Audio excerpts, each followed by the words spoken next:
আসসালামু আলাইকুম। আমি ডাক্তার জাফরুল হক, অবসরপ্রাপ্ত জয়েন্ট ম্যানেজার বাংলাদেশ ব্যাংক।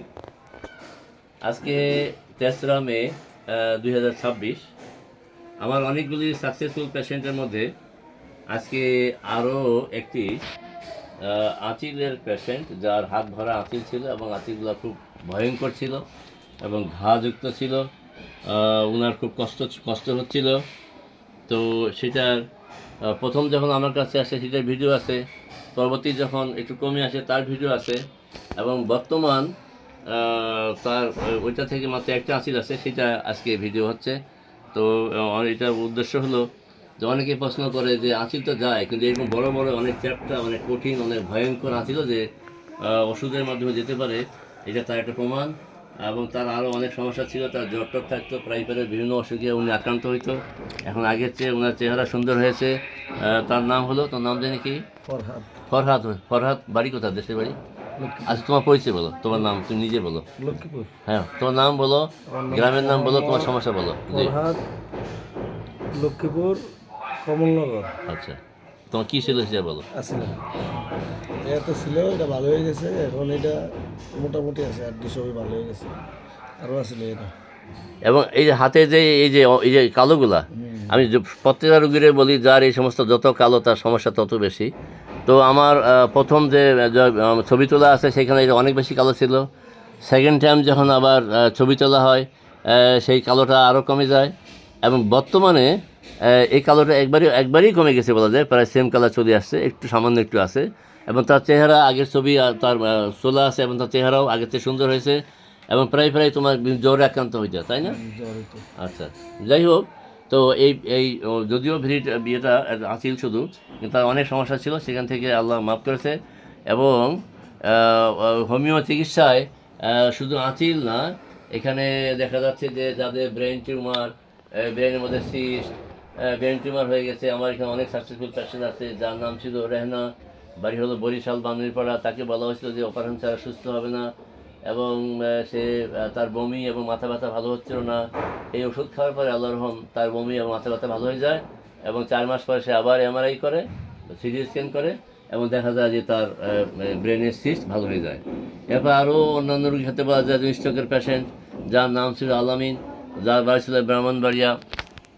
তার ব্রেনের মধ্যে প্রচুর ম্যাসিভ হ্যামারেজ স্ট্রোক করার কারণে, এবং ওই রোগী নিউরোসাইন হাসপাতালে ভর্তি ছিল, এবং তাকে বলা হয়েছিল যে 7 দিন পর তার অপারেশন হবে এবং 7 লাখ টাকা তাকে বাজেট দেওয়া হয়েছিল।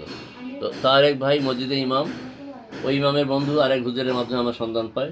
আমার কাছে আসার পর আমি ওষুধ দিই যে ভালো হইলে হইলো, না হলে তো 7 দিন পরে ওষুধ অপারেশন হবে। কারণ কোনো রোগের কোনো গ্যারান্টি দেওয়া হয় না ওষুধ। অনেকে আমাকে বলে কোনো গ্যারান্টি আছে কি না, কোনো গ্যারান্টি দেন কি না। যে কোনো রোগের কোনো গ্যারান্টি দেওয়া যায় না, ভালো করার মালিক আল্লাহ। তবে অনেক কঠিন রোগী, সিরিয়াস রোগী ভালো হচ্ছে।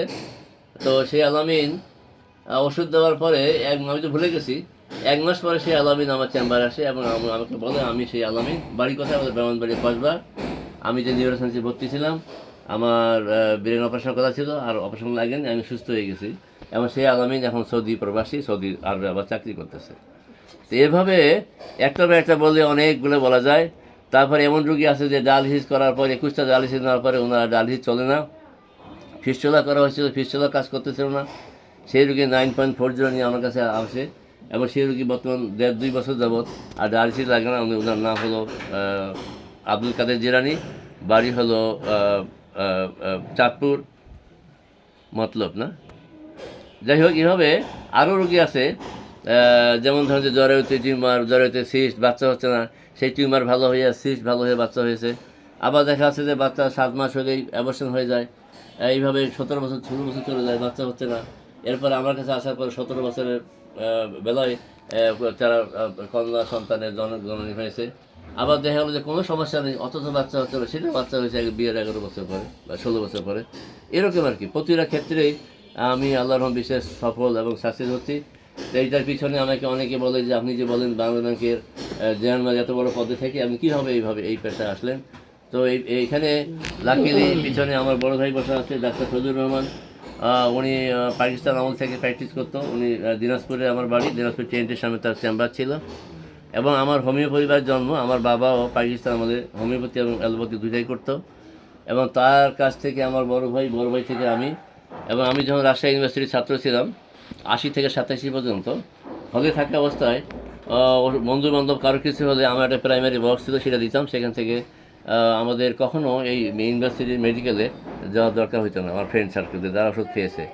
তো এইভাবে আমি এরশাদের সময় তখন তো 1 মাস ক্লাস হলে 6 মাসের বন্ধ থাকতো, আমার নানান গণ্ডগোল থাকতো।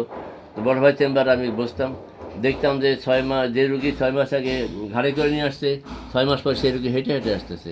যে রুগী মাদ্রাজ ভেলোর দিয়ে ভালো হয় না, সে রুগী বড় ভাইয়ের কাছে ভালো হয়েছে। এগুলা দেখে আমি হোমিওপ্যাথির প্রতি অনুপ্রাণিত হই এবং আমি হোমিও কলেজে ভর্তি হই এবং 1991 সালে আমি DSMS কমপ্লিট করি এবং পরবর্তীতে আমি বাংলা ব্যাংকে জয়েন করি। বাংলা ব্যাংকে জয়েন করার পরে কারো কিছু হলে আমি ওষুধ দিতাম এবং মানুষ ভালোই যেত। তো এই হলো আমার ভিডিও, লম্বা হচ্ছে, আর বেশি কিছু না বলে আমি সবার সুস্থতা কামনা করে, আমার বড় ভাই আমার ওস্তাদ তারও নেক হায়াত দান কামনা করে, সমস্ত অসহায় মানুষের সুস্থতা কামনা করে আমি এখানে শেষ করছি। আসসালামু আলাইকুম ওয়া রাহমাতুল্লাহি ওয়া বারাকাতুহু।